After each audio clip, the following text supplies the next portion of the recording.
So how do you approach food from the perspective of long term ailments like cancer? అంటే ఫుడ్లో balance is most important and choices is most important. ఫండమెంటల్గా చెప్పాలంటే green leafy vegetables, fruits, 4 to 5 servings of fruits in your meals is going to do a lot of good అండి. అంటే ఇందాక మనం tobacco గురించి మాట్లాడాం కదా, అట్లానే ఫ్రూట్స్ అండ్ వెజిటబుల్స్ పర్సే ఒక 20% క్యాన్సర్స్ తగ్గిస్తాయి. ఓహో, అమేజింగ్. దాంట్లో ఉన్న యాంటీ ఆక్సిడెంట్స్ కానివ్వండి, దాంట్లో ఉన్నటువంటి ఒక న్యూట్రియంట్స్ కానివ్వండి, they fight cancer causing substances or cancer ప్రారంభం అయితే కూడా దాన్ని ఫైట్ చేస్తాయి. సూపర్ ఫుడ్స్ నిజంగా సూపర్ ఫుడ్స్ ఏనా సార్? మొరింగా పౌడర్ అని, అంటే మినగాకు తీసి ఇంకేంటది అలాగే రకరకాలు వచ్చాయి ఈ మధ్యకాలంలో, వీట్ గ్రాస్ ఒకటి. Are these truly super foods? As an oncologist do you subscribe to that at all? You don't. So basically మనం ఏదైనా సహజ సిద్ధమైన పద్ధతుల్లో మంచి వ్యాయామంతో ఫిజికల్ యాక్టివిటీ మీరు చెప్పారు చాలా ఇంపార్టెంట్. వారానికి 30 minutes చొప్పున పర్ డే 4 days చేసిన చాలు. 120 minutes of physical activity per week చేస్తే చాలా జబ్బులు రాకుండా చూసుకోవచ్చు. నాట్ జస్ట్ క్యాన్సర్, డయాబెటీస్ కానివ్వండి, హైపర్ టెన్షన్, కార్డియాక్ ఇష్యూస్ అన్నీ. Even mental health will be much better అండి. మనం productivity will be much better. నేను ఒకరోజు జిమ్కి వెళ్ళకపోతే, వాక్ చేయకపోతే ఆ రోజు నా ప్రొడక్టివిటీ తక్కువగా నాకు తెలిసిపోతుంటుంది. సో ఫిజికల్ యాక్టివిటీ అనేది నిజంగా అంటే పోస్ట్ కోవిడ్ ఎక్కువ మంది ఇంకా స్క్రీన్ అడిక్షన్ ఎక్కువ అయిపోయింది. ఇప్పుడు అన్నీ కూర్చుని చోట వస్తున్నాయి కదండి మీకు, స్విగ్గీలు, జొమాటోలు, ఎక్కడ బయటికి వెళ్ళి ఎక్కడికి వెళ్ళక్కర్లేదు కూడా, కూర్చుని చోట అన్నీ వచ్చేస్తున్నాయి. సో ఐ థింక్ శారీరక వ్యాయామం అనేది చాలా simplest and easiest way for good health.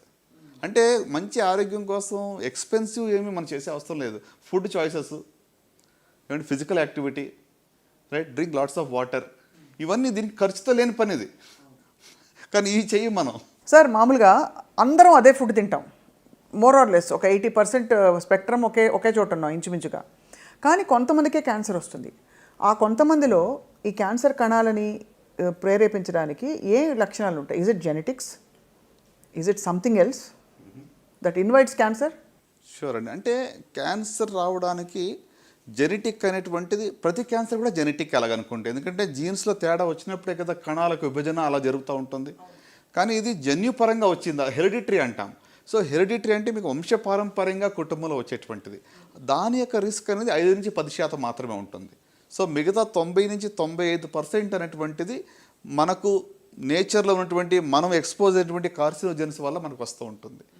So ఇప్పుడు మీరు అన్నారు ఏ ఫుడ్లో ఉన్న ఏ కార్సినోజన్ ఎప్పుడు ట్రిగ్గర్ చేస్తుంది, ఇట్ డిపెండ్స్. ఇప్పుడు కొంతమంది ఏమంటారు దగ్గరికి వచ్చి, మా ఫాదరు 40 ఏళ్ళుగా స్మోక్ చేశారండి, ఆయనకి ఏ లంగ్ క్యాన్సర్ ఏం రాలేదు, ఎందుకు మానేయాలి?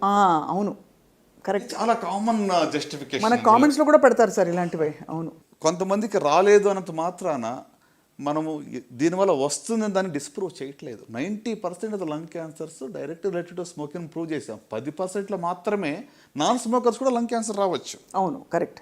Okay, at the same time స్మోకర్స్లో రాలేదు అంటే దట్ డజంట్ మీన్ దట్ ఇంకా స్మోక్ చేస్తే ఏం కాదనేది కాదు. మనం దాన్ని you can't prove the other way round.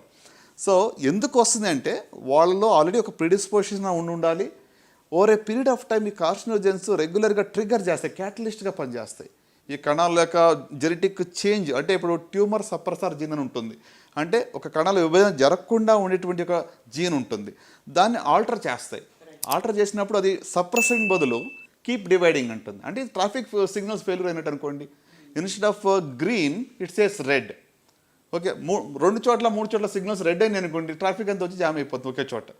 So ఒక లంప్ ఫార్మ్ అవుతుంది. So it's a failure of signalling system. మన కణాల్లో ఉన్న సిగ్నల్స్, కణాల విభజన జరగాల వద్దా, ఆగు అనే దానికి బదులు వెళ్ళు అని చెప్తా ఉంది. So it keeps on dividing అని. సో అంటే ఇది it's triggered by various carcinogens, అంటే ఈ యొక్క క్యాన్సర్ కాజింగ్ సబ్స్టెన్సెస్, దానివల్ల జరుగుతూ ఉంటుంది. సార్ ఆటో ఇమ్యూన్ కండిషన్స్కి క్యాన్సర్కి ఏమైనా సంబంధం ఉందా? ఆటో ఇమ్యూన్ దాంట్లో కూడా కొంతవరకు ఇమ్యూనిటీ అనేటువంటిది మరి తక్కువగా ఉండటం వల్ల రిస్క్ ఆఫ్ క్యాన్సర్ అనేది పెరుగుతుంది. ఆటో ఇమ్యూన్ కండిషన్స్ ఉన్నవాళ్ళు. Right. And my final question with foods and cancer sir, మన చేతుల్లో లేనివి కొన్ని ఉంటాయి.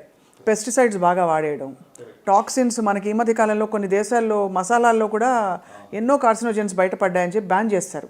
ఇప్పుడు ఇవన్నీ సర్వసాధారణంగా అమ్మ చేతి ఇంటి వంటే కదా, దీనిలో కూడా ప్రాబ్లం ఉంటే ఇక ఎక్కడ పోవాలని తలపట్టుకుంటున్నారు. సో ఏం చేయాలి సార్, ఎంత సీరియస్గా తీసుకోవాలి ఇవి? ఒకటండి, మన చేతిలో ఉన్నది మనం చేయగలం. Prevent the preventable. ఇక ప్రతిదాన్ని కూడా కొలత వేసి రోజు క్యాన్సర్ వస్తుందని భయంతోనే మనం జీవించాల్సిన అవసరం అస్సలేం లేదు. I think we have to live our life in a joyful way. So కనుక నేనేమంటానంటే consumption of lots of fruits and vegetables, balanced diet, physical activity, consumption of more water, okay, ఇవి ఫండమెంటల్గా మనం తీసుకున్నట్లయితే మరి ఎంత మోతాదులో తీసుకోవాలని క్వశ్చన్ వస్తుంది. See somebody said like this, there is nothing like poison, it all depends on dose. అంటే ఏది కూడా పాయిజన్ అని మనం చెప్పలేము, డోస్ బట్టి ఉంటుంది. For example mercury in a small dose can be poison. So కాబట్టి కొన్ని విషయాల్లో ఎంత అనేటువంటిది డోస్ మీద మనం అన్లిమిటెడ్గా రెడ్ మీట్ కన్జంప్షన్ చేస్తున్నాం, అన్లిమిటెడ్గా you are taking fatty diet, you're taking more calories, you're becoming obese, more risk. So కనుక ఆ బ్యాలెన్స్ అనేది we have to define and we have to adapt అని అంటాను.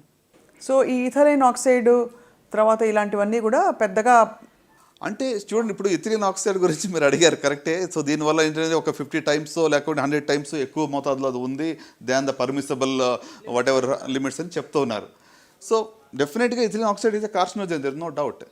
కానీ మరి ప్రతి ఫుడ్ మీరు తీసుకునేటప్పుడు మీరు మెజర్ చేయలేరు కదా.